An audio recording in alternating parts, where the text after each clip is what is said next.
کہتے ہیں کسی جگہ ایک شخص رہتا تھا جس کے 3 بیٹے تھے۔ اس نے اپنے تینوں بیٹوں کے نام حجر رکھے ہوئے تھے۔ ایک دن اس شخص کو ملک الموت نے آ گھیر لیا۔ اس نے اپنے تینوں بیٹوں کو بلا کر وصیت کی کہ حجر کو وراثت ملے گی، حجر کو وراثت نہیں ملے گی اور حجر کو وراثت ملے گی۔ اس کے ساتھ ہی اس کی روح قبض ہو گئی۔ یہ خود تو فوت ہو گیا مگر اپنے بیٹوں کو حیران میں ڈال گیا کہ کیسے فیصلہ کرے کن 2 حجر کو وراثت ملے اور کس ایک کو نہیں ملے گی۔ تینوں نے فیصلہ کیا کہ شہر جا کر قاضی سے اپنا مسئلہ بیان کرے اور اس سے کوئی حل مانگے۔ تینوں اپنے زاد راہ کے ساتھ شہر کے لیے عزم سفر ہوئے۔ راستے میں انہوں نے ایک ایسے شخص کو دیکھا جو اپنے کسی گم شدہ چیز کو تلاش کرتا پھرتا تھا۔ ان بھائیوں کے پوچھنے پر اس نے بتایا کہ اس کی اونٹنی گم ہو گئی ہے جسے وہ تلاش کرتا پھرتا رہا ہے۔ ایک حجر نے پوچھا کہ کیا تیری اونٹنی ایک آنکھ سے کانی تھی؟ اس آدمی نے کہا ہاں ایسا ہی تھا۔ دوسرے حجر نے پوچھا کیا تیری اونٹنی ایک ٹانگ سے لنگڑی تھی؟ تو اس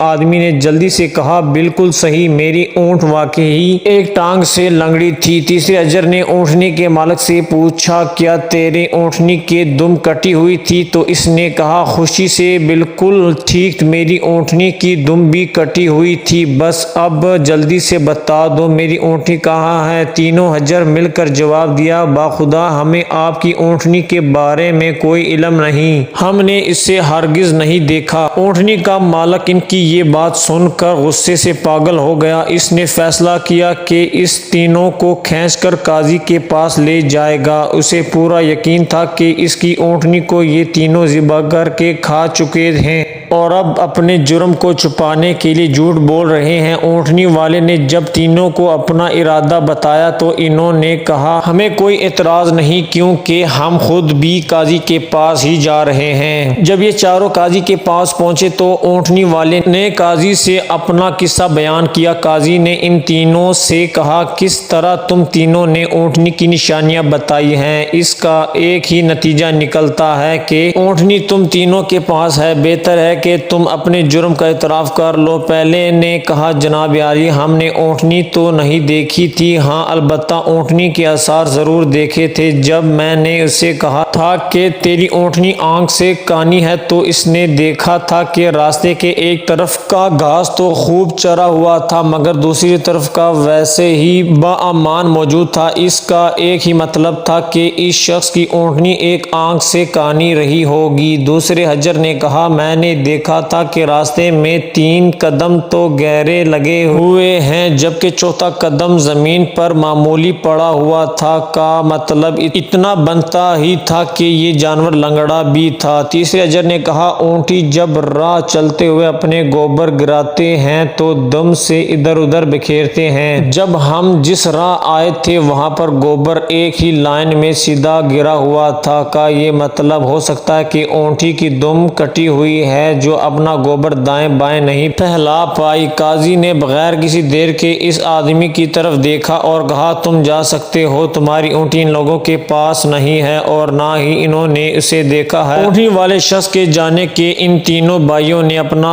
قصہ بیان کیا جسے سن کر قاضی بہت حیران ہوا۔ ان تینوں سے کہا تم آج کی رات مہمان خانے میں ٹھہرو، میں کل تمہیں سوچ کر کوئی حل بتاؤں گا۔ قاضی سے یہ تینوں مہمان خانے میں جا کر ٹھہرے تو انہوں نے کیا کہ ان کی نگرانی کی جا رہی ہے۔ کچھ دیر کے بعد ان کے لیے کھانا لایا گیا تو گوشت کے پکے ہوئے سالن اور روٹیوں پر مشتمل تھا۔ پہلے نے کھانے کو دیکھتے ہی کہا یہ سالن کتے کے گوشت کا بنا ہوا ہے۔ دوسرے نے کہا روٹیاں جس عورت نے پکائی ہے وہ حمل کے ساتھ اور پورے دنوں سے ہے۔ تیسرے نے کہا یہ قاضی حرام کی اولاد ہے۔ بات قاضی تک پہنچ گئی، اس نے تینوں کو دوسرے دن اپنی عدالت میں طلب کر لیا اور تینوں مخاطب ہو کر کہا تم میں سے کس نے کہا تھا یہ کتے کا گوشت پکا ہوا ہے؟ پہلا بولا میں نے کہا تھا۔ قاضی نے باورچی کو بلا کر پوچھا تو اس نے اعتراف کیا کہ پکانے کے لیے کچھ نہیں تھا تو اس کو شرارت سوجی اور اس نے کتا مار کر اس کا گوشت پکایا اور اس کو کھانے کے لیے بھجوا دیا۔ جس قاضی نے پہلے سے پوچھا تمہیں کیسے پتا چلا یہ گوشت کتے کا ہے، تو اس نے بتایا گائے، بکری یا اونٹ کے گوشت کے نیچے چربی لگی ہوتی ہے، جبکہ یہ سارا نما تھا کہ نیچے کہیں کہیں گوشت لگا ہوا تھا۔ قاضی نے کہا تم وہ حجر ہو جس کو اپنے باپ کی وراثت ملے گی۔ قاضی نے دوبارہ ان سے مخاطب ہو کر پوچھا کس نے کہا یہ روٹیاں ایسی عورت نے بنائی ہے جو 9 ماہ کے حمل کے ساتھ اور اپنے پورے دنوں سے ہے؟ جواب میں دوسرے نے کہا میں ہوں جس نے یہ کہا تھا۔ قاضی نے پوچھا تمہیں کیوں نہ کر یہ لگا؟ تو اس نے کہا میں نے دیکھا روٹیاں ایک طرف سے پھولی ہوئی اور خوب پکی ہوئی ہے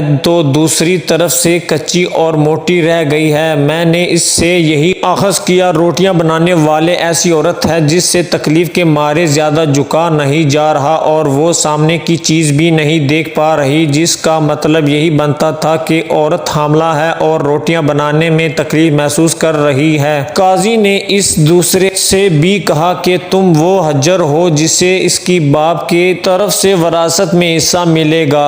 پھر قاضی نے تینوں سے مخاطب ہو کر پوچھا یہ کس نے کہا کہ میں والد الحرام ہوں؟ تیسرے نے جواب دیا کہ یہ میں نے کہا تھا۔ قاضی اٹھ کر اندر گیا اور اپنی ماں سے پوچھا کہ یہ سچ ہے کہ وہ حرامی میں ہے؟ تو اس کی ماں نے کہا یہ سچ ہے کہ تم حرام کے ہو۔ قاضی نے واپس آ کر اس تیسرے حجر سے پوچھا تمہیں کیوں نہ کر معلوم ہوا میں حرامی ہوں؟ تو اس نے جواب دیا اگر تم حلالی ہوتے تو مہمان خانے میں ہم پر نگران نہ مقرر کرتے، نہ ہی کتے کا گوشت پکوا کر ہمیں کھانے کے لیے بھجواتے اور نہ ہی کچی روٹیاں کس مظلوم عورت سے بنوا کر ہمیں کھلواتے۔ قاضی نے اسے مخاطب کرتے ہوئے کہا کہ تم وہ حجر ہو جسے اس کے باپ کے مال سے ورثہ نہیں ملے گا۔ تیسرے نے حیران کے ساتھ قاضی کو دیکھا اور پوچھا مگر ایسا کیوں ہے؟ قاضی نے کہا کیوں نہ کر ایک حرامی ہی دوسرے والد الحرام کو ٹھیک ٹھیک پہچان سکتا ہے اور تم بھی میری طرح حرام کی اولاد ہو۔ وراثت پانے والے دونوں حجر اپنی ماں کی طرف لوٹے اور